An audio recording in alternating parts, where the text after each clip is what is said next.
سعودی عرب میں Pakistan Peoples party Azad Kashmir کے سابق وزیر محمد مطلوب انقلابی کی یاد میں تعزیتی ریفرنس منعقد کیا گیا، جس میں مقررین نے محمد مطلوب انقلابی کی سیاسی اور فلاحی خدمات کے حوالے سے اظہار خیال کرتے ہوئے کہا کہ ان کی وفات سے آزاد کشمیر کی سیاست میں بڑا خلا پیدا ہوا ہے۔ مزید جانتے ہیں رانا عظیم کی اس رپورٹ میں۔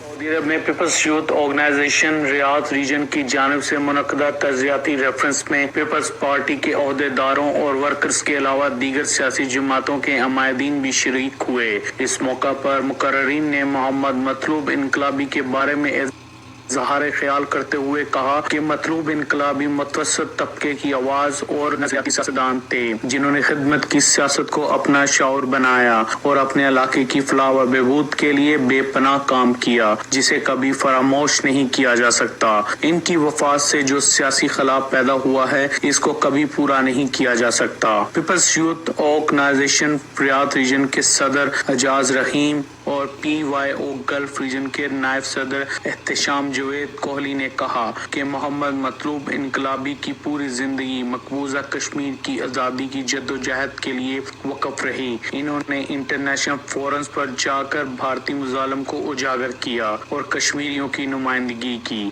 ہم ان کی سیاسی جدوجہد کو جاری رکھیں گے اور ان کے مشن کو آگے بڑھائیں گے۔ تقریب سے شبیر گورسی، صغیر حیدر، احسن عباسی، قاضی اسحاق میمن، ریاض رتھوڑ، وسیم ساجد، شکیل الرحمان، اصغر قریشی، الیاس رحیم، سردار رزاق، وقار نسیم وامک اور دیگر نے بھی اظہار خیال کیا اور مطلوب انقلابی کے علاوہ آزاد کشمیر کے سابق اسپیکر سردار غلام صادق کی خدمات کو سراہا اور ان کے درجات کی بلندی کے لیے دعا کی۔ کیمرہ مین اجمل کے ساتھ رانا عظیم، TV ٹوڈے، سعودی عربیہ، ریاض۔